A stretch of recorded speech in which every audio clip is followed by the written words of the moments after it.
शुका सारिखे पूर्ण वैराग्य जाचे, वसिष्ठा परिज्ञान योगेश्वराचे, कवी वाल्मिका सारिखा मान्य ऐसा, नमस्कार माझा सद्गुरु रामदासा.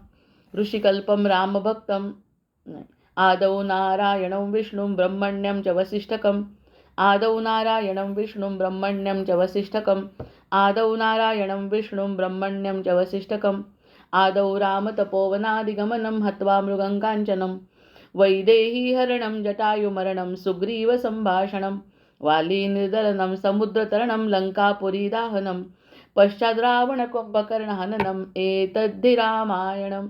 जय जय रघुवीर समर्थ. इतना पतित पावन ऐसा संवाद चालू है. पतित पावन जैसी गंगा, ज्ञान के कारण, ज्ञान से ही सब कुछ हम पवित्र हो सकते हैं, अन्यथा कोई उपाय नहीं. अन्यथा कोई ज्ञान अगर होगा तो ही हम योग करेंगे, ज्ञान अगर होगा तभी भक्ति होगी, ज्ञान होगा तभी हमें मालूम होगा कि हम कौन है, हम कौन है और वो कौन है. जिसमें हमें मिलना है वो कौन है और हम कौन है, ये मालूम करने के लिए ये ज्ञान की आवश्यकता है. एक कण ज्ञान, ये जो एक कण का ज्ञान है वो ज्ञान हमें मुक्त कर सकता है. ऐसी ये जो कर्कटी है वो खुद ज्ञानी है. हमें अब मालूम पड़ा, उसने लिखा नहीं, उसने कुछ बोला नहीं कि मैं खूब ज्ञानी हूँ, लेकिन उसका जीवन चरित्र अगर हम देखेंगे एकदम पहले से, तो हमें लगता है कि ये कर्कटी सादी नहीं है. ब्रह्मा जी का वर पाने के बाद भी, ब्रह्मा जी का वर प्राप्त हुआ है या नहीं, ब्रह्मा जी का वर प्राप्त हुआ है ये मालूम होना कैसे पता चला कि वो खुद वैसा जीवन जी रही है. इतनी कड़क भूख लगने के बाद भी सामने से अगर कोई खाने को मिलता है तो वो खाने का नहीं, खाने अगर मैंने वो खाया तो पाप लग सकता है, क्योंकि अच्छों को खाना नहीं है, बुरों को खाना है, ये मुझे बताया गया है. तो ये बुरा है ये कैसे समझेगा, ये बुरा है या अच्छा है ये कैसे समझेगा. ये विवेक उसने खाद्य सामने होने के बाद भी किया है. इसका मतलब कर्कटी बहुत ज्ञानी थी. उसने ये जो क्वेश्चंस पूछे हैं, 3 क्वेश्चंस हमारे हो गए, अभी 4 क्वेश्चन हो गए. कोणता अणु आहे आणि नाही, कोणता मी तू झाला आहे आणि कोणता तू मी झाला आहे. These were the questions 3 and 4, 5. कोणता अणु आहे आणि नाही, कोणता अणु आहे आणि नाही. तो देखो, सर्वात्मकवाद नैव असौ शून्यो भवति अर्हिचित, यदस्ति न तदस्ति इति वक्ता मंता इति स्मृतः. सर्वात्मकत्वात् नैव असौ शून्यो भवति कर्हिचित, यदस्ति न तदस्ति इति वक्ता मंता इति स्मृतः. तो चिदाणु शून्य आहे आणि असे केव्हाही म्हणता येणार नाही. वो जो हम बोल रहे हैं, जिसके बारे में वो पूछ रही, अणु क्या है, रेणु क्या है, वो कौन है, मैं कौन हूँ. वो और मैं अगर पूरा देह स्वरूप देखेंगे तो स्थूल स्वरूप नहीं है. ये स्थूल स्वरूप को इतना इंपॉर्टेंस नहीं है जितना अंदर सूक्ष्म कण है उसका इंपॉर्टेंस है. ये स्थूल शरीर कब चल सकेगा, जब अंदर का सूक्ष्म कण जागृत होगा. तो यह यदस्ति न तदस्ति इति वक्ता, यदस्ति न तदस्ति, वो शून्य कैसे बोल सकते हैं. यानी हमें शून्य के भी मूल्य जानना चाहिए. शून्य को मूल्य नहीं है, शून्य का मूल्य शून्य है, लेकिन वो मूल्य है, शून्य भी मूल्य है, ये उसे बताना है. अगर वो शून्य नहीं होगा तो शून्य का विस्तार कैसे होगा. हे प्रश्न विसरायचे नाही आहे. जे पहिले विचारले ते प्रश्न विचारायचे नाही आहे. त्या प्रश्नांच्या अनुषंगाने ती सांगते, जो दिख रहा है, जो कुछ सब दिख रहा है, हमें दृष्टि से दिख रहा है, वो सब स्थूल है. पदार्थ और ऊर्जा 2 भाग में विभाजित किया. पदार्थ और ऊर्जा दोनच गोष्टी आहेत. दो ही बातें हमें सामने दिखती है, ऊर्जा है या पदार्थ है. इसका दूसरा नाम ज्ञान की भाषा में क्या कहते हैं कि प्रकृति है और पुरुष है. पुरुष है और प्रकृति है. पुरुष यानी ऊर्जा, प्रकृति यानी पदार्थ. तो पदार्थ में जो भी आएगा, हिमालय पर्वत भी और समुद्र भी, जो भी कुछ चींटी से समुद्र तक, ये सब आकाश, चिदाकाश, ब्रह्मांड, तो हम तो क्या, उसमें कुछ भी बात नहीं. हमारा जो जीव है वो तो कुछ बात है ही नहीं. लेकिन इतना बड़ा बड़ा जो चलते आ रहा है वो सब प्रकृति में है. और ये एक पुरुष है, एक पुरुष, बाकी सब प्रकृति। तो ये शून्य कैसे? इधर हम अगर शून्य कहेंगे आकाश को, तो वो शून्य असं बोल नाही सकते, फिर ये शून्य है. खरोखर आत्मा आहे आणि नाही हे बोलून दाखवणारा आणि चिंतन करणारा पुरुषही आत्माच आहे. जो हम चिंतन कर रहे हैं, जो हम समझ रहे हैं, जो करकटी बोल रही है, जो राजा उत्तर दे रहा है, ये सब सब आत्मा है. ये सब आत्मा का स्वरूप है. वो आत्मा है, इसलिए अथातो ब्रह्म जिज्ञासा, यानी हम है इसलिए हम सुन रहे, हम है इसलिए हम पूछ रहे, हम है इसलिए हम विस्तार पा रहे हैं. बड़ा भी हो रहे और छोटा भी हो रहे. छोटा यानी हम खत्म भी होने जा रहे हैं और हम विस्तार भी पा रहे हैं. 90, 91, 92, 100 ईयर्स का हमारा आयु है. तो ये सब जो है वो आत्मा ही है. अगर उसमें आत्मा नहीं होता, चर अचर, अगर आत्मा नहीं होता तो कुछ होता ही नहीं. आत्मा मूल है और बाकी सब प्रकृति है. तो ये अणुच्या उदरात शेकडो मैल अंतराने कल्पकाळ बोला. चिदाणु एक असून अनेक झाला है. ये जो अणु है जिससे ये उत्पत्ति है, जो शेषशाही भगवान हमें बताया गया है क्षीर सागर में बैठे हैं शांति से, वो एक चिदाणु के अणु के रूप में है. वो खुद अणु के रूप में है, क्योंकि वो जो विष्णु रूप भी लिया है ना, वो भी हमने कल्पना की, पुराणों ने कल्पना की कि ऐसे ऐसे वो क्षीर सागर में जितना जितना अच्छा है वो सब उसके ऊपर लगा के हमने कल्पना की. क्षीर सागर यानी सबसे पवित्र ऐसा जल. हमारा अंतःकरण अगर पवित्र होगा, हमारा अंतःकरण अगर शुद्ध होगा, हमारा अंतःकरण अगर सात्विक होगा, तो हमारा जो अंतःकरण है उसमें जो बैठा हुआ है वो आत्मा, वो विष्णु ही है. जय जय रघुवीर समर्थ. वो विष्णु भगवंत हृदयस्थ है. वो सब अंदर है, पिंडित ब्रह्मांडी. इतनी सिमिलैरिटी कहाँ मिलेगी दिखने को? कौन इसका शिल्पकार है? जो वहाँ पे सनातन कालों से है, था और रहेगा, वो ही हमारे पास है, क्योंकि जीव भी सनातन है. ये पर्वतों को, पशु को क्यों नहीं लगता? क्योंकि वो उनकी योनि नहीं है. उनकी योनि जड़ योनि है, उनकी योनि भोग योनि है. और हमारी जो योनि है, वो योनि जो है वो समझ सकती है, क्योंकि बुद्धि और विवेक है. अन्यथा पर्वतों में और हमारे में कुछ फर्क नहीं है. हम चलते हैं, वो चलता नहीं है.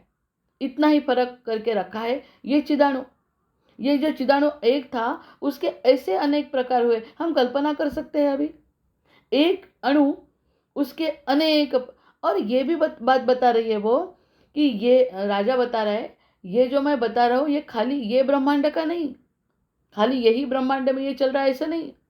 जैसा ब्रह्मा विष्णु के पास गए, तो विष्णु के पास गए, उसको अभिमान हो गया था कि मैं, वो होना नहीं चाहिए था, उन्होंने बोला था, लेकिन थोड़ा सा अभिमान हुआ कि कौन आया है बाहर. विष्णु ने पूछा तो हम ब्रह्मा हैं, हमें भूल सकते हैं?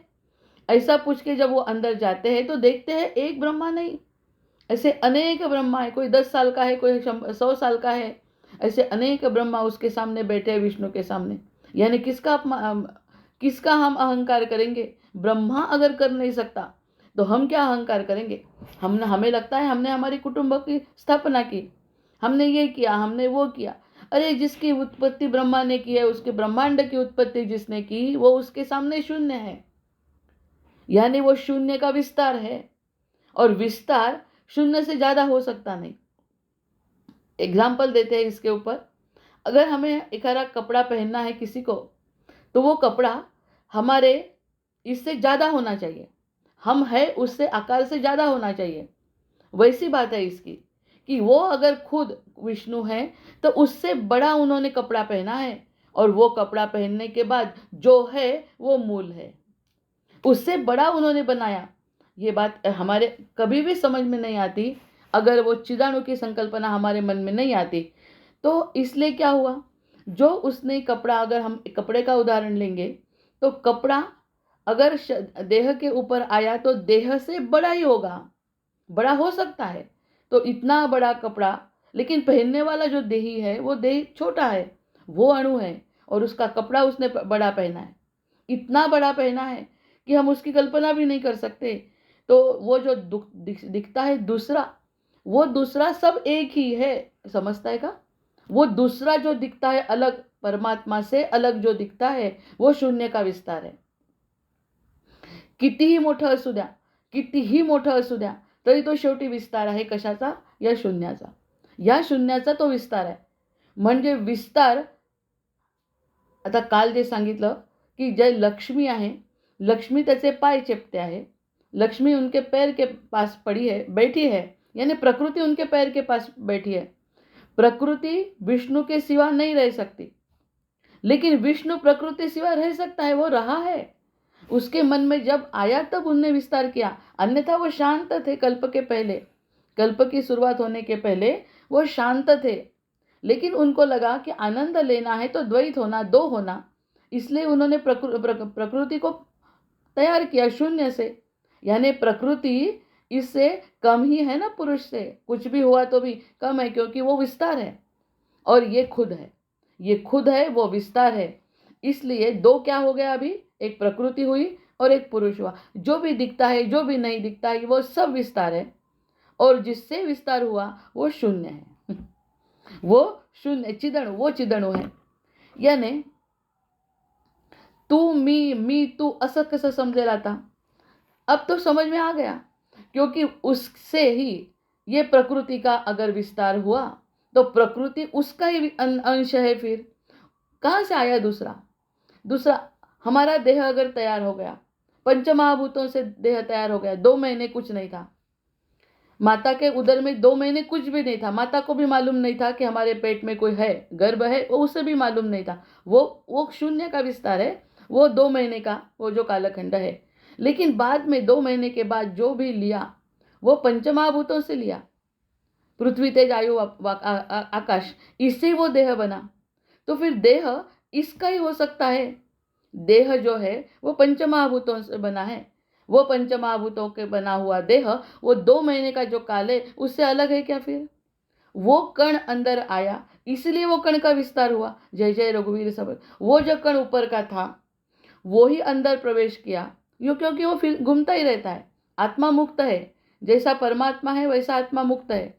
वो बांध नहीं सकता, उसको कुछ हो नहीं सकता, वो मर नहीं सकता, वो जन्म नहीं ले सकता.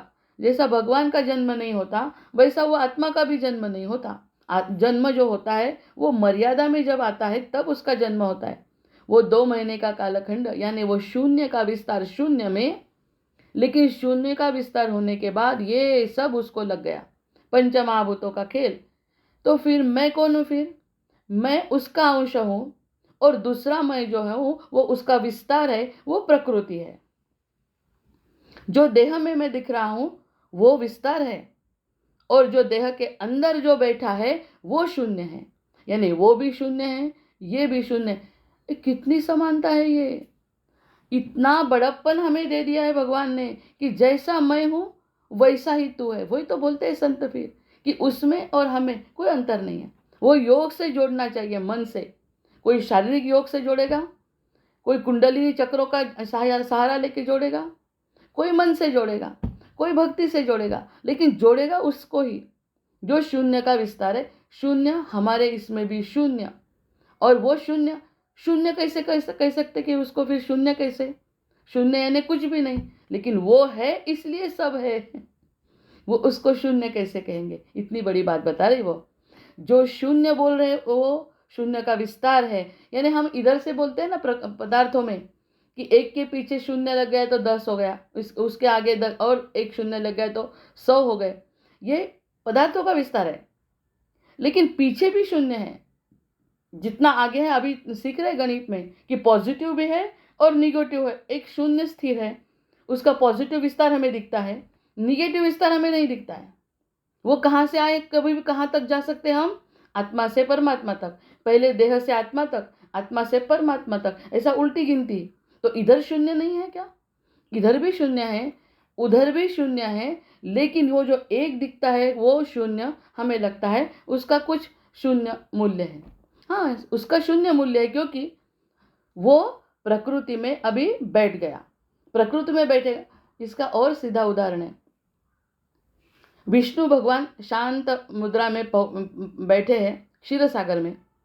लेकिन जब उन्हें नीचे आना पड़ा, तो उन्हें नीचे आना पड़ा, तो उन्हें नीचे आना पड़ा. क्यों? क्योंकि वो प्रकृति में बैठे हैं. वो प्रकृति में बैठे हैं, विष्णु भगवान शांत मुद्रा में बैठे हैं क्षीर सागर में. लेकिन जब उन्हें नीचे आना पड़ा सत्य युग में, राम के अवतार में, तो उन्हें मर्यादा में आना पड़ा। और जैसा विष्णु कर सकते, निर्गुण निराकार नहीं रह सकते, वो नर रूप में आए। यानी उनके आत्मा का उन्होंने पंच महाभूतों से लेकर देह जो बनाया उसमें परमात्मा का अंश है, लेकिन वो पंच महाभूतों से बना है, इसलिए वो मर्यादा में रहते हैं। यानी उतरत उत्तर जेव्हा येतो आपण तेव्हा मर्यादा येते, आणि जितकं जितकं वर जातो तितकं तितकं अमर्याद। ही शून्याचा मागचा विस्तार आहे जो आपल्याला दिसत नाही, आणि शून्याचा पुढचा विस्तार म्हणजे मर्यादेत झालेला जन्म। मग या ठिकाणी रामांचा मर्यादेत झालेला जन्म, पुढे अमर्याद म्हणून सुद्धा जन्माला आलेला श्रीकृष्ण, पण हे सगळा त्यांचा खालचा विस्तार आहे, म्हणजे पृथ्वीवर येण्यासाठी त्यांचा विस्तार आहे। आणि पृथ्वीवर जो येतो, जो कोई भी पृथ्वी पर आता है उसका विस्तार कम हो जाता है। जो निर्गुण निराकार तत्व है, वो तत्व छोड़ के उसे सगुण साकार होना पड़ता है। जैसा भगवान को भी होना पड़ा, वैसा ही हमारा भी जन्म है। ये ऊपर का सब छोड़ दो, लेकिन अंशावतार अगर बोला तो हम भी अंशावतारी है, इतकं स्पष्ट सांगते। आपण पण अंशावतार आहोत, मानलं का आता?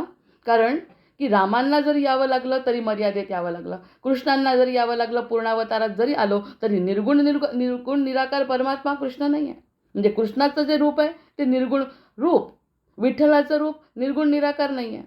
पण निर्गुण निराकार तर तो मागे शून्याचा विस्तार जर केला त्याच्या, तर तो शून्य कुठे जाऊन पोचतो? परमात्म्यापर्यंत, जे क्षीरसागरामध्ये पौडले। म्हणून आपण विष्णूचा विस्तार म्हणतो, विष्णूचाच हा विस्तार आहे। मग मोठा मोठाही विस्तार है, बड़ा बड़ा भी विस्तार है, और छोटा भी विस्तार। हमारे जैसा जीव, इससे भी छोटा जीव चींटी, और इससे भी अचल जीव पर्वत, और वैसे भी दिखने वाला इतना बड़ा महासागर, ये सब उसका विस्तार है। विस्तार अलग है और वो अलग है। तो तू कौन आणि मी कौन? मग त्यातला छोटासाच मी आहे, उसमें से छोटा कण मैं हूँ। जैसा सब पृथ्वी है, तो फिर हम उसका ही विस्तार कह सकते, उसके बिना तो रह नहीं सकते। उसके बिना नहीं, हम किसी के बिना भी रह सकते हैं, लेकिन उसके बिना नहीं रह सकते जिसका हम अंश है। पंचमहाभूतों का शरीर छूट गया तो हम छूट गए। तो ये सब बातें उत्पन्न, तू तो आणि मी यापैकी कोणी उत्पन्न झालेलं नाही। कोई भी उत्पन्न, जो दिख रहा है वो देह है, जो दिख रहा है वो प्रकृति है। प्रकृति के पीछे चलो, जिसने ये प्रकृति बनाई, एक ही ब्रह्मांड नहीं अनेक ब्रह्मांड अगर होंगे तो इसका विस्तार हमें कैसा पता चलेगा? वो जो चिदाणु है, वो जो शांत हमने कल्पना की है, वो शांत क्षीरसागर में पौड़े हैं, बैठे हैं, सोए हैं शांतते से, वो शून्य समझेंगे। और उसका पीछे का विस्तार और है, वो भी जन्म नहीं लेते, वो वहाँ ही है, लेकिन अंश रूप में जब आते हैं, जैसे हम वैसे वो। हमारा भी अंश है, उनका हम हमारे में भी अंश है, और राम में भी और कृष्ण में भी। म्हणजे ब्रह्मा विष्णू महेश हे तिन्ही ज्याच्यापासून उत्पन्न झाले, असा तो परमात्मा, तो शून्य आहे। मग तो शून्य तरी संपला का? त्या शून्याला शून्य कसं म्हणायचं? त्याच्याही मागे विस्तार आहे, तो अनेक कल्पांपासून आहे, आणि तो असल्यानंतर तो फक्त विस्तार करण्यासाठी आणि पंचमहाभूतांचा आधार घेत या ठिकाणी आपल्याला दिसतो म्हणजे किती कण दिसतो? अगदीच थोडासा दिसतो आपल्या देहापर्यंत, या आपली बुद्धी जाते तोपर्यंत। त्याच्या पुढचा विस्तार तर तसंही आपल्याला कळत नाही। तो किती कठीण आहे हे सगळं तो तिला समजावून सांगतोय। आणि जब वो बता रहे राजा, यानी राजा के आइडियाज़ क्लियर, जो उत्तर देता है उसके आइडियाज़ क्लियर है, जो सुन रहा है उसके आइडियाज़ क्लियर है, क्योंकि उसे मालूम है यही उत्तर अपेक्षित है। अगर उसने ऐसा उत्तर नहीं दिया होता तो उसने बोला होता चुप बैठ, मैं तुझे खाने वाली हूँ, एक अक्षर भी आगे बोलना नहीं, क्योंकि आपका जो उत्तर है वो गलत मार्ग में जा रहा है। वो जो सच्चा मार्ग आप दिखा रहे हैं ना, शांत मन से, थोड़ी देर में तो कर्कटी की समाधि लग गई सुनते सुनते। और वो बेचारा जीव, वो जीव हमारे जैसा एकदम देखते रहेगा, क्या बता रहे ये दोनों भी अपने आत्मानंद में तल्लीन है, और हम देख के आनंद ले रहे हैं। असा बोध होणे ही ज्ञानाची परिसीमा आहे, असं श्रीमंताई म्हणतात। ये अगर हमें ध्यान में आ गया थोड़ा सा, तो भी एकच लक्षात घ्यायचं आहे। एक गोष्ट कोणती लक्षात घ्यायची? की एक तो आणि त्याचा विस्तार, संपला मुद्दा। एक तो आणि त्याचा विस्तार, यासाठी थोडंसं पुन्हा मला सांगावं वाटतंय, कारण हा जो प्रश्न आहे तो प्रश्न समजत असताना एक गोष्ट अगदी स्पष्ट व्हायला पाहिजे। आपल्याला स्पष्ट झाल्याशिवाय आपल्याला ती कल्पनाच येणार नाही। आता मी म्हटलं मी एक आहे, मैं एक ही हूँ अगर मैंने बोला तो मेरे शरीर अनेक है, यानी मेरा खुद का भी अगर विचार करेंगे हम हमारा खुद का विचार करेंगे तो कितने शरीर हमारे साथ हुए हैं। मेरे कुटुंब है, मेरा कुटुंब है, मेरे बच्चे हैं और मेरे शिष्य हैं, मेरा खुद का विस्तार, लेकिन मैं तो अकेली हूँ। मैं अकेली हूँ, शरीर अनेक है। हम खुद के बारे में अगर सोचेंगे, छोटा सा मर्यादित जीव, तो भी मैं अगर एक हूँ तो एकों के अनेक है। जिसके साथ मैं बातें करती हूँ, जिसके साथ मैं हूँ, जो शिष्य है, जो ऋणानुबंध जिसके है, पीछे आगे कितनी पीढ़ियाँ, हमारी आगे होने वाली पीढ़ियाँ, ये सब मेरा ही तो विस्तार है। हा आपण विष्णूशी कंपेअर करायला हरकत समजून घेण्यासाठी, अन्यथा आपण तो एकटाच आहे हे पुढे सांगणारच आहे. पण जब मैं एक हूँ तो मेरी कितनी शरीर हम देख रहे हैं, कितनी शरीर देखते, यानी दृष्टि से नहीं देखते लेकिन कल्पना तो कर सकते। 40 पीढ़ी हमारे पीछे की, 40 पीढ़ी आगे की, और हमारे अभी के बच्चे, कुटुंब, समाज, ये सब जो दिख रहा है वो मेरा ही तो विस्तार है। यो मैं तो देख रही हूँ, तो मैं एक हूँ, मेरे शरीर अनेक है। मैं ऊपर से आई हूँ, मैं ऊपर से ये ध्यान में जब तक नहीं आता, जब तक मैं ऊपर से आई हूँ ध्यान नहीं आता, तब तक यहाँ ही हमारा विचार चलता रहेगा। मैं ऊपर से आई हूँ, मैं ऊपर आने के बाद, ऊपर से आने के बाद 2 महीने के बाद मेरा जो शरीर है वो शरीर बनने के लिए यहाँ से पदार्थ लिए गए, ये सब पदार्थ लिए गए यहाँ से। मैं खुद जो आई तो अकेली थी, और कहाँ से आई थी? ऊपर से आई थी। ऊपर से आने के बाद 2 महीने कुछ भी नहीं था, खाली वो अंश था, और वो अंश के साथ फिर धीरे धीरे माता ने धीरे धीरे सब पदार्थ लेते लेते हमारे सब अवयव करके हमारा देह तैयार हुआ। ये तो ध्यान में, मैं अलग ही हूँ। मेरा विस्तार बाद में 2 महीने के बाद अगर हुआ तो मैं ऊपर से आया हूँ, इसके ऊपर शिक्कामोर्तब होता है कि मैं ऊपर से आया हूँ, तो वो विष्णु की तरफ जाना है, तो विष्णु की तरफ जाते हुए तो मैं वहाँ से ही तो आया हूँ। और 2 महीने के बाद जो कुछ बातें हुई गर्भावस्था में, वो सब बातें यहाँ से ही लेके हुई, यहाँ से ही लिया और यहाँ ही छोड़ देना है। लेकिन मैं तो ऊपर से आया हूँ, मैं ऊपर जाने वाला हूँ। बस ये आइडिया क्लियर करने के लिए वो बता रहे हैं कि मैं एक हूँ, मेरी शरीर अनेक है। मेरा खुद का विचार किया तो मेरे कितने शरीर मुझे दिखते हैं, और उसके बाद मैं ऊपर से आया हूँ। तीसरी बात हमें ध्यान में आती है, मैं सूक्ष्म हूँ जैसा वो सूक्ष्म है। अब हम कैसे सूक्ष्म हैं? हम सूक्ष्म हैं क्योंकि वो जो 2 महीने का काल, जो जो कितना काल होगा, वो काल के बारे में तो हम बता नहीं सकते। वो जो सूक्ष्मता है, वो सूक्ष्म हमारे अंदर जब माँ के पेट में आया तो उसके बाद स्थूल शरीर बना। स्थूल शरीर बना यानी वो बात का विस्तार है, यानी वो जो सूक्ष्म है वो विष्णु है, और जो विस्तार हुआ है वो प्रकृति है, लक्ष्मी। लक्ष्मी का रूप है प्रकृति, यानी सब पूरा जो दिखता है वो जन्म नहीं दिखता है, वो सब लक्ष्मी का रूप है, वो माया का रूप है। और माया मायाधीश के पैर के पास बैठी है। वैसा ही हमारा शरीर हमारे आत्मा के पास बैठना चाहिए, वो आत्मा से बड़ा नहीं हो सकता। इसलिए सुनना किसका चाहिए? आत्मा का। और हम सुनते हैं देह का। देह तो बाद में आया है, पहले वो था। मैं ऊपर से आया हूँ, मैं एक हूँ, मैं सूक्ष्म हूँ, और चौथी बात है मैं चैतन्य हूँ। मैं चैतन्य कैसे हूँ? अगर चैतन्य, जो कुछ दिख रहा है, वो जो चल रहा है, वो सब मेरी कारण हो रहा है। अगर चैतन्य यहाँ से निकल गया बाहर का बाहर, तो मेरा शरीर जड़ है। मेरे शरीर में ज्ञानराज प्रभु बताते हैं, हम देखते किससे है? आंखों से। और आंखें तो वैसे की वैसे पड़ी है जब शरीर शव होता है, तो आंखें होने के बाद भी वो क्यों नहीं देख सकता? क्योंकि उसके अंदर चैतन्य नहीं है। जैसा प्रकृति है, अगर प्रकृति पुरुष नहीं होगा तो प्रकृति का क्या फायदा? ये जो देह इतना मेरा खुद का देह का विचार करेंगे तो वैसा ही प्रकृति का देह है। ये जो प्रकृति है वो देह है। अगर चैतन्य नहीं होगा तो प्रकृति का उपयोग क्या? जैसा देह, जैसा चींटी का देह, ये सब पूरे ब्रह्मांड का देह जो है वो जड़ है, क्योंकि वो चैतन्य है, इसलिए जड़ का इंपॉर्टेंस है। अगर चैतन्य नहीं है तो प्रकृति जड़ है। दोनच भाग आहे, स्त्री आणि पुरुष हा भेद नाही, प्रकृति आणि पुरुष आहे।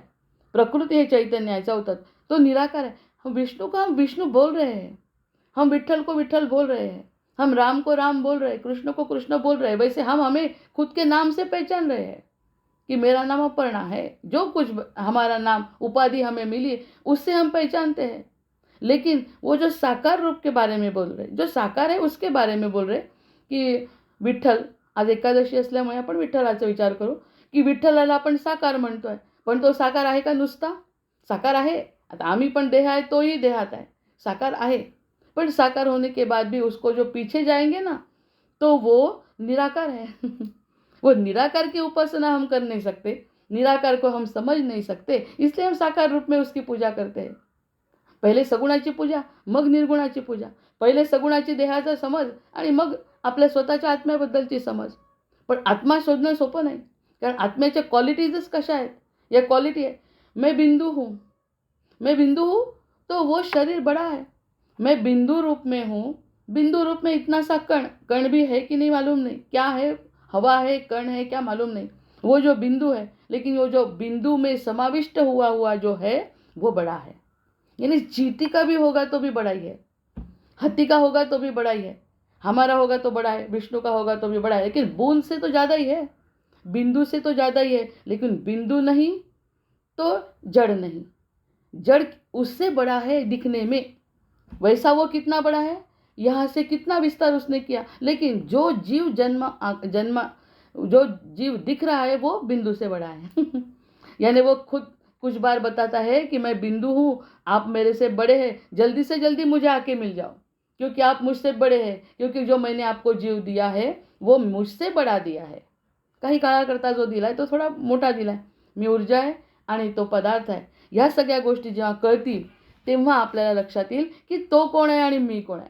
आता मी कोणीच नाही, तसं पाहिलं तर मी कोणीच, मैं कुछ भी नहीं. लेकिन दूसरी तरफ से अगर कर्कटी के ज्ञान से पता चला तो सब कुछ मैं ही हूँ. जय जय रघुवीर समर्थ. क्यों? क्योंकि बीच में का जब छोड़ दिया, सब बीच में का सब पदार्थ छोड़ दिया, तो मैं और वो अलग है क्या? क्योंकि वो नहीं तो मैं नहीं, मैं हूँ तो वो है.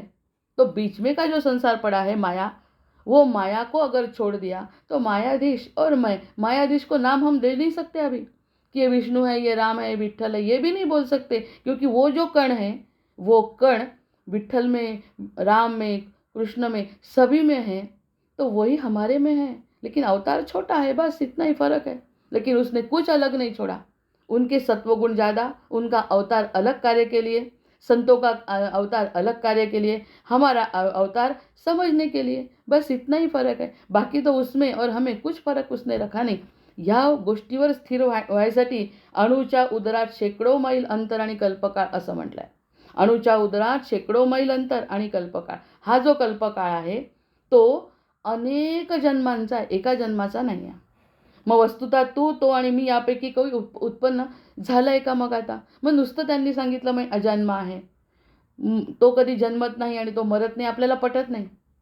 पण जेव्हा तो कोण आहे आणि विस्तार काय आहे हे कळलं, तर विस्तार त्याच्याशिवाय नसतो. म्हणजे आपण आहोत म्हणजे कल्पकाळापासून आहोत. आत्ता फक्त काही काळ दिसतोय ना, तो फक्त त्याचा छोटासा विस्तार आहे. प्रत्यक्षामध्ये मी त्याच्यासोबतच होतो. कालचं तर आपण निरूपण ऐकलं ना, तो कासवाची कथा त्रेतायुगापासून सत्ययुगापासून सांगितली. ती कासव आणि केवट जसा त्यांचा जीवाचा प्रवास आहे, तोच प्रवास आपल्याला समजतो की विष्णूंपासून आपण आहोत. विष्णू जे आहेत सुरुवातीपासून पूर्ण तत्व, ते शून्य तत्वापासून आपण आहोत. फक्त त्याच्या समजण्यासाठी आपल्याला आकार घ्यावा लागतो. मग यापैकी कोणीही उत्पन्न झाले ना, ते ना मी, ना ते उत्पन्न झाले ना मी. राजा म्हणतं, जरी तुम्हाला मारलं, जरी अर्जुनाने सगळ्यांना मारलं तरी त्याचं पाप लागत नाही, कारण समोर तो पापाचं सगळं निसारण करणारा उभा आहे ना समोर. श्रीकृष्ण समोर उभे आहेत, त्यामुळे त्याचा तुझा काही संबंध नाही. जे आधी आहे ते घडलेलं आहे. थोडंसं निर्विकार होऊन जर या सगळ्या गोष्टींकडे बघता आलं तर आपल्याला त्याचा खेळ कळतो प्रकृतीचा, की प्रकृतीचा खेळ काय चालला आहे. मूळ तत्वाकडे जायचं असेल तर ही ज्ञानाची परिसीमा आहे, ही ज्ञानाची परिसीमा आहे. फक्त पुरुष आणि प्रकृती दोनच भाग आहेत, यामध्ये तिसरा भागच नाही. आणि तो त्रिकोण जे म्हणतो ब्रह्म माया जीव, हा जो त्रिकोण म्हणतात ना, त्या ठिकाणी माया आणि जीव हे एकातच घेतले आहेत, म्हणून त्रिकोण दिसतोय. प्रत्यक्षात प्रकृती आणि पुरुष हे द्वैतच आहे. आणि त्यातल्या त्यात जर प्रकृती आणि पुरुष एकच आहे म्हटलं तर अद्वैत आहे. जय जय रघुवीर समर्थ. 3, 2 आणि 1 असं पिरॅमिड. त्यातला जीवमध्ये संतसुद्धा येतात आणि आपणसुद्धा येतो, म्हणजे प्रत्यक्षात सुद्धा संत जे येतात ते संत आणि आपण, काही फरक केला नाही, कारण जीवामध्ये संत आणि आपण येतो. कारण जीवसुद्धा त्यांनी घेतलेला आहे, आपलासुद्धा जीव आहे. फक्त आपला विस्तार चुकीचा झाला आहे आणि त्यांचा विस्तार अतिशय उत्तम झाला आहे, हा जीवामधला फरक केला आहे. भगवंतानी कोणत्याही देशात जा, कुठेही जा, काहीही फरक केलेला नाही. फक्त ती वृत्ती जर समजली, ती मूळ गोष्ट जर समजली, तर भगवंत किती दयाळू आहे हे गोष्ट लक्षात येते. हा अणूचा विस्तार आहे. मग तू कोण आणि मी कोण हा प्रश्न काय उत्तर देऊ? बोध होणे ज्ञानाची ही परिसीमा आहे. या अंतिम बोधात तू, मी आणि इत्यादी शब्दांनी चालणारा सर्व व्यवहार, जो तू करता है, मैं करता हूँ, ये जो सब व्यवहार चल रहा है, परमार्थतः तू नाही, मी नाही आणि सर्व काही मीच आहे. तू पण नाही, मी पण नाही आणि सर्व काही मीच आहे. जेव्हा आपण मूळ रूपामध्ये विष्णूच्या बघू, विष्णू आपण नाव म्हणतोय बरं फक्त, प्रत्यक्षात विष्णूसुद्धा एक तत्व आहे. विष्णूसुद्धा तत्व आहे. कारण ब्रह्मा, विष्णू, महेश हे सगळेजण तिघं मिळून आता गणपतीच्या ओंकाराजवळ गेले होते आणि ओंकाराची उपासना करून त्यांनी या सगळ्या गोष्टीची उत्पत्ती केली. म्हणजे ते सुद्धा आणखीन मागे आहेत. त्यांच्यासुद्धा मागे एक अणू आहे. मग तो जो अणू लक्षात घेतला तर हा अणू शेकडो योजने जात असताना, शेकडो योजना मागे जातो, शेकडो योजना पुढे जातो. 6वा प्रश्न आहे. शेकडो योजने हा जो अणू आहे तो मागे पण आहे. आपण मागचा विस्तार बघतच नाही, आपण फक्त पुढचा विस्तार बघतो आणि त्यातल्याच सध्याचा विस्तार बघतो. सध्या मला जे समजतं माझा मुलगा परदेशात आहे, इतकाच विस्तार आपला. याच्या व्यतिरिक्त आपला आपण कोण आहे ह्याचा विस्तारच होत नाही. जब तक हमें हमारा विस्तार नहीं पता चलेगा तो ये पृथ्वी कैसे समझ में, ब्रह्मांड कैसे, पृथ्वी पण नाहीच. पृथ्वी हा शब्दसुद्धा छोटा आहे. ब्रह्मांड, ब्रह्मांडसुद्धा छोटा आहे. अनेक ब्रह्मांड, असे अनेक ब्रह्मांडाच्या मागे जो करता आहे तो अनेक योजना मागे आहे, अनेक योजना पुढे आहे आणि आताही आहे तो मीच आहे. थोड़ा हल्का वाटतं, थोड़ा हल्का लगता है इससे, क्योंकि हम जो कुछ करते हैं ना, वो करने की भावना, कर्तव्य पूर्ति की भावना जो है ना, वो बांधती है हमें. हम ये करते हैं, हम वो करते हैं. ब्रह्मा को अगर अहंकार नहीं चला तो हमारा अहंकार कैसे चलेगा? हा मनातून काढून टाकणे विस्तार, खुद के मन से ये विस्तार को निकाल डालना कि मैं कर रहा हूँ, ये भावना मुक्त करने वाली है. वो मुक्त करने वाली भावना अगर मन में आई तो दिन भर हमें हल्का लगता है. हम कुछ भी नहीं, जो दिख रहा है वो हो रहा है, कर्तव्य करना है, लेकिन करते समय मैंने कुछ किया ये भावना अगर मन में आ गई तो हम जीव की ही सोच करते हैं, हम उसकी सोच नहीं करते, ऐसी बात उसमें आ गई. अगर वो और हम एक है तो हमें कुछ करना ही नहीं है. जो कुछ होता है वो प्रकृति के अनुसार चलते रहता है. हजारों जन्मों से वो चल रहा है. ये क्यों पहली बार नहीं है. हम 100 साल जी रहे इसलिए हमें लगता है कि ये सब दिख रहा है. हा अणू शेकडो योजने जात असतानाही मुळीच जात नाही. कल्प कसा है त्याचा, वो दिख रहा है, चल रहा है. हमारा दिन चालू होता है, सुबह अगर चालू हो गया तो एक एक सेकंड में हम आगे चलते हैं. लेकिन ये जो कल्प है वो ख़त्म नहीं होता. इनका जो कल्प है वो आगे जाता, ऐसे मृगजळासारखं जातो असं वाटतं, प्रत्यक्षात तो तिथेच असतो. कारण त्याला वर्ष लागतं त्याचा कल्प संपायला. मग ते सगळं असताना नुसता तो शांत पौडलाय, चालू आहे. आणि आपला इकडे गोंधळ कसा आहे, वेळ जातो, समुद्र एवढे मोठे हालत नाही, समुद्र जिथल्या तिथे, आणि म्हणे फिरते पृथ्वी. मग पृथ्वी जर फिरते, अगर पृथ्वी गोल घूम रही है तो ये समुद्र का क्या होता है, वो पर्वत कैसे बैठे हैं, हम कैसे स्थिर है, हम कैसे घर बांध सकते हैं अगर वो घूम रही है. लेकिन वो घूम रही है ऐसे बोलने के बाद भी वो नहीं घूमती है. ऐसी बात है. वो जो आगे जाता दिखता है कल्प, लेकिन वो जाता नहीं है. जहाँ के वहाँ ही है. जाएगा तो एक कण आगे जाएगा तो 1000 कल्प हो जाएगा. यानी कल्प के कल्प खत्म हो जाएंगे जब उसने आँख अगर उठा के देखा तो. वैसे तो वो हिलता नहीं, डुलता नहीं, कुछ भी नहीं. शेकडो योजनेअंतर ही केवळ कल्पना असून ती त्या अणुच्या उदरामध्ये. वो जो अणु है खुद का, वो जो अणु का विस्तार है, उसके उदर में वो सब है. इसीलिए हम बोलते हैं उदर बहुत बड़ा है उसका. तो उसके उदर में, उसके मुंह में सब समाया हुआ है.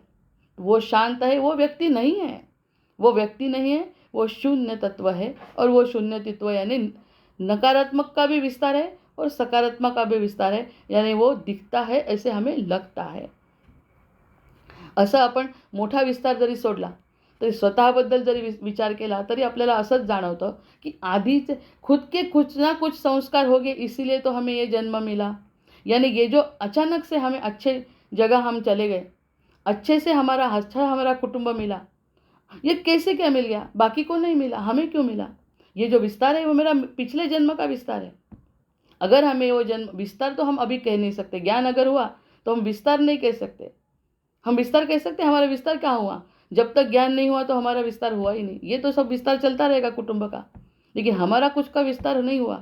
यानी पीछे कुछ तो भी था, इसलिए हमें ये जन्म मिला, और ये जन्म मिलने के बाद अगर हमें समझ में आ गया तो हमारा पूरा विस्तार खत्म होके हम वो शून्य में जा सकते हैं, म्हणजे जीवाचं शिवाशी मिलन।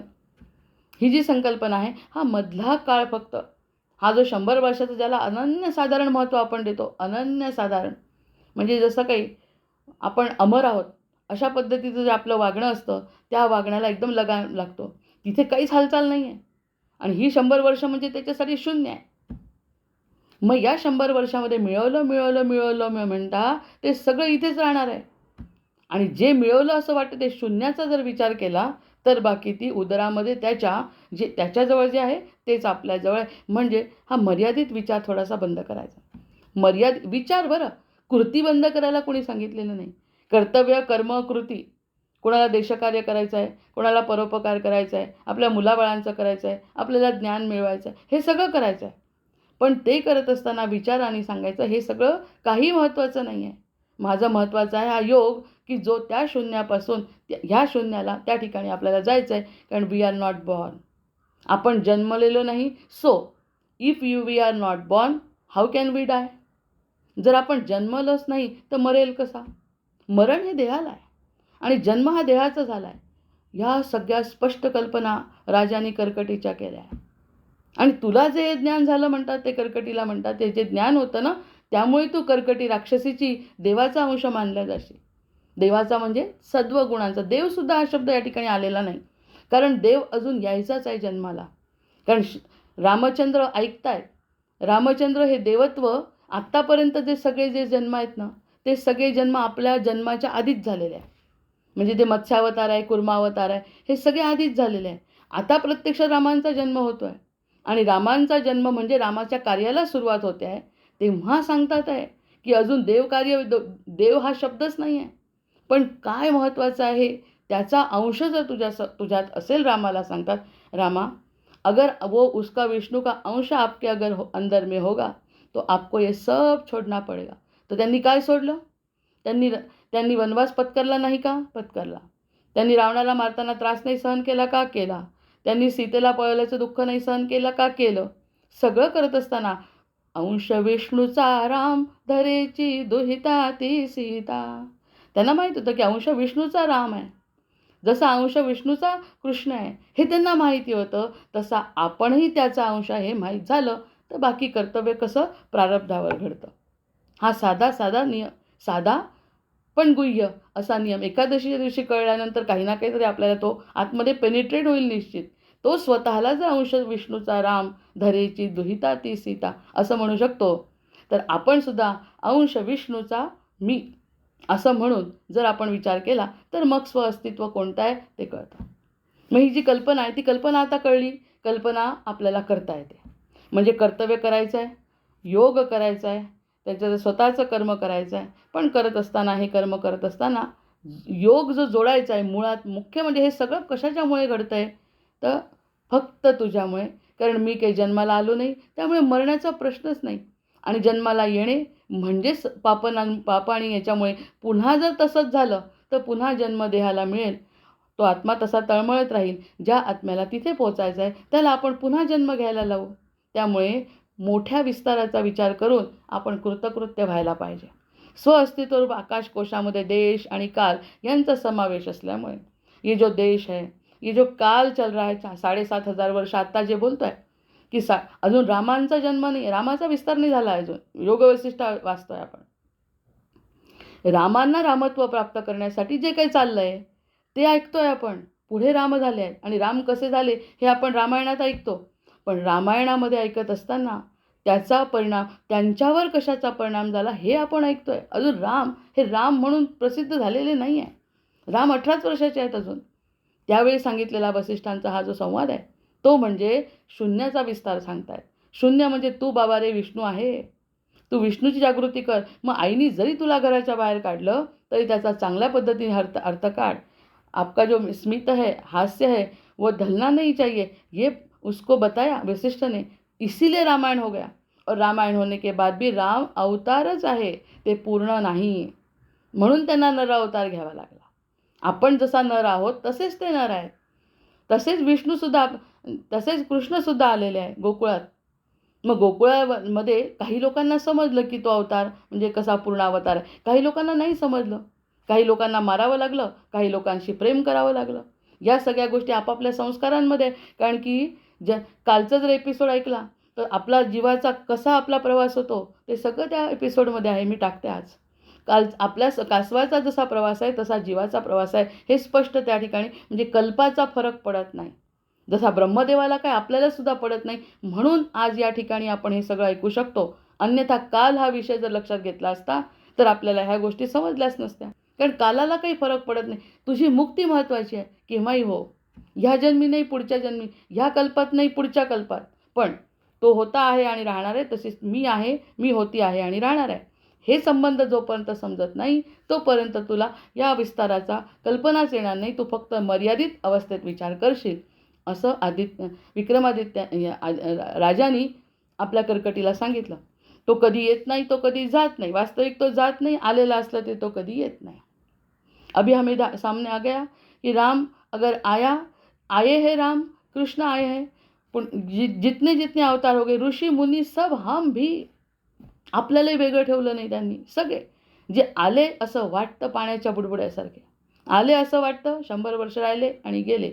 आणि जे पुढे गेले ते अंश त्यांनी स्वतःचा ओळखला आणि पुढे गेले.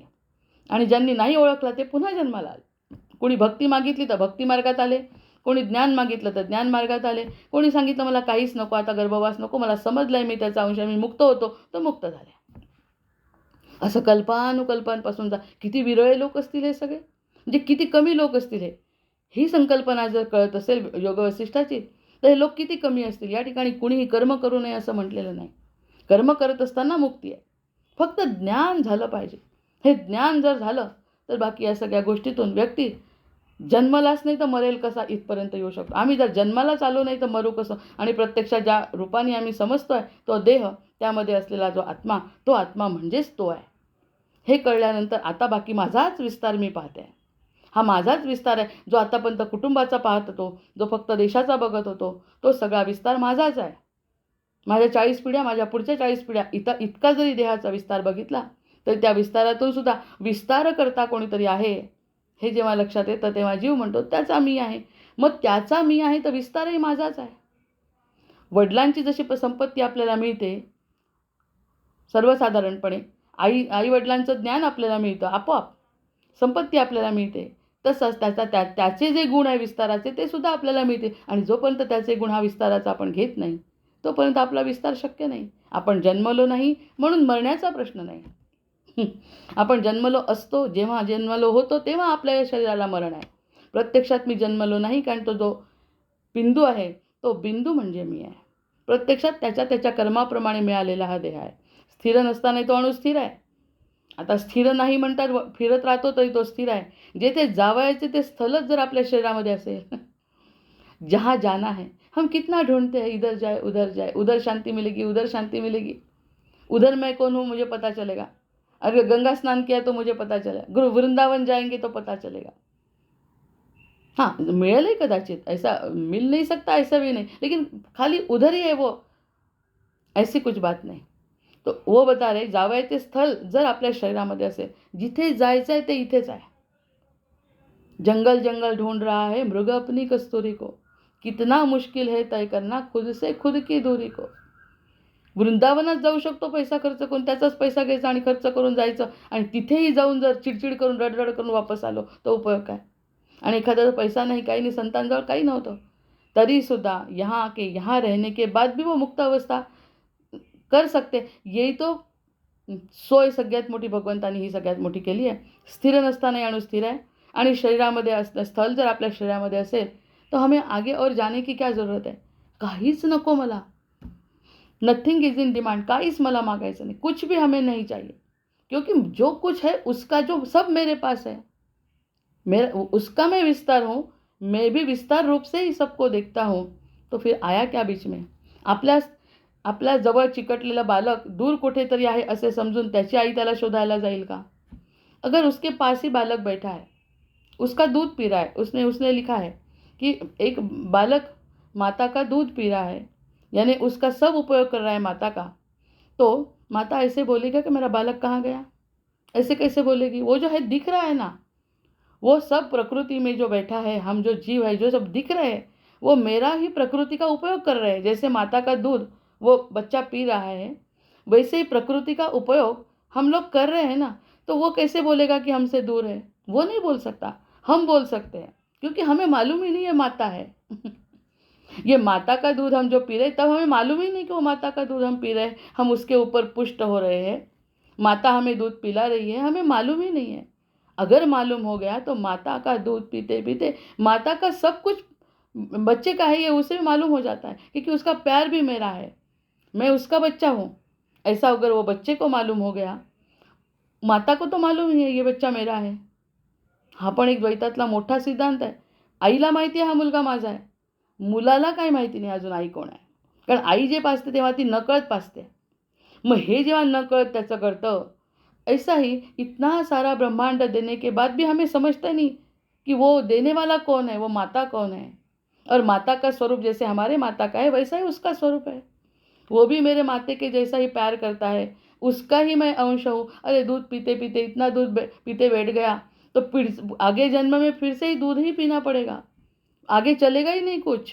जसं लहान बालकासारखं आपलं होतं आहे की दूध प्यायचं आणि आईला विसरून जायचं आणि दूध पीत पीतच एक दिवस मरून जायचं. तसं या प्रकृतीचा विचार करत करतच जीवन जगायचं आणि ज्याची प्रकृती आहे त्याला विसरायचं. तोपर्यंत अज्ञान नाही का? म्हणजे आईला सगळं माहिती असतं मुलगा आहे आपल्याजवळ म्हणून, मुलाला माहिती नसतं आपली आई आपल्याला सांभाळते म्हणून, कारण तो अज्ञानात आहे. एकदा का त्याला ज्ञान झालं तर तो आईला, जसं आज पुंडलिकाची एकादशी आहे बघा, त्या ठिकाणी त्याला आईवडिलांची किंमत कळली पुंडलिकाला आणि त्यांनी समोर भगवंत आल्यावर सुद्धा सांगितलं. ह्या सगळ्या कथा काही साध्या नाही आहेत. ह्या आईवडिलांचं किंमत कळणं म्हणजे हे ज्ञान. त्याचं दूध पित असताना आई हे दूध तर पितोच पितो, तुझ्या आधाराने मी वाढतो, आता पुढे भगवंत जरी आला तरी मी त्याच्यासाठी उठणार नाही. त्यांनी वीट फेकून मारली आणि भगवंताला म्हणलं उभा राहा, आज एकादशी ती आहे. जेव्हा हे ज्ञान झालं बालकाला म्हणजे आपण स्वतःला, आपण कितीही मोठा 100 वर्षात जरी असलो तरी बालक आहे आणि त्याला जर आईची किंमत कळली तर तो आपली वीट फेकून भगवंताला सुद्धा उभा करतो, कारण माझी आई माझ्यासाठी सर्वस्व आहे. तसं माझ्यासाठी हे जे प्रकृती तयार करणारा जो पुरुष आहे तो सगळ्यात महत्त्वाचा आहे. हे त्या ज्ञानी त्या व्यक्तीला जेव्हा लक्षात येतं तेव्हा सगळं संपलेलं असतं, कारण तो त्याचाच विस्तार आहे असं त्याला वाटतं. पुंडलिकाची आज विशेष कथा आहे आजची. ज्या स्थानी जायचे ते स्थान, ज्यामधील अंतर हे जर स्वतःतच असे, मुझे पार करना है, कुछ अलग से पार करना है, उसको पार नहीं करना है, कुछ नदी पार नहीं करना है, कोई पर्वत पार नहीं करना है, कोई कुटुंब को नहीं छोड़ना है, खुद से खुद को मिटाना है. अगर वो करना है तो ज्याप्रमाणे कुंभ उचलून इकडचा तिकडे ठेवला, अगर एक मटका है वो मटका उठाया और दूसरी तरफ देखा, तभी भी अगर उठा के इधर से उधर रखा, लेकिन आकाश में कुछ फर्क पड़ा क्या? उसके अंदर का जो आकाश है उसमें कुछ फर्क नहीं पड़ा. उठा के रख दिया पूरा के पूरा, यानी मेरा पिछला जन्म खत्म हो गया, लेकिन वो खत्म होने के बाद ये जन्म मिला, तो क्या फरक पड़ा? कुछ भी फरक नाही पडा. किती मोठी संकल्पना आहे ही, की कितीही काहीही झालं तरी तो संपत नाही, तो अजन्मा आहे. आणि तसाच अजन्मा मी सुद्धा आहे, कारण उचलून फक्त त्यातून आपल्याला या जन्मात टाकलं. याही जन्मात जर बालकासारखं नुसतं दूध पिण्यातच आयुष्य घालवलं तर पुढच्या जन्मात पुन्हा काहीतरी नीचे योनीत टाकेल, तेही नाही ऐकलं आणखी खालच्या योनीत टाकेल, पुन्हा 84 लक्ष योनी कराव्या लागतील. तेव्हा कुठे आई कोण हे संपेपर्यंत तुला आनंद नाही. जोपर्यंत तुला आई जी सांभाळते ती कोण सांभाळते आहे हे जोपर्यंत कळत नाही, जेव्हापर्यंत मी करशील, तर या मग हा जो कल्पकाळ भासतो कसा, न निमेष अस्ति न कल्प न दूरम न च दूरता, न निमेष अस्ति न कल्प न दूरम न च दूरता, चिदणु प्रतिभा एव इयं स्थिता नान्या अन्य वस्तुवत. कोणत्याही प्रकारची वस्तू ही वेगळी वाटत नाही असं जेव्हा वाटतं, तेव्हा त्या अवस्थेला काय म्हणायचं याबद्दल आपण पुढच्या वेळेस विवेचन करू. वेळ झालेली आहे. जय जय रघुवीर समर्थ. भर्जन भव बीजाचे अर्जन सुख, भर्जनं भव बीजानाम अर्जनं सुख संपदाम, तर्जनं यमदूतानाम राम रामेति गर्जनम्. आवाहनं न जानामि तवार्चन, पूजाञ्चैव न जानामि, क्षम्यतां परमेश्वर. जय जय रघुवीर.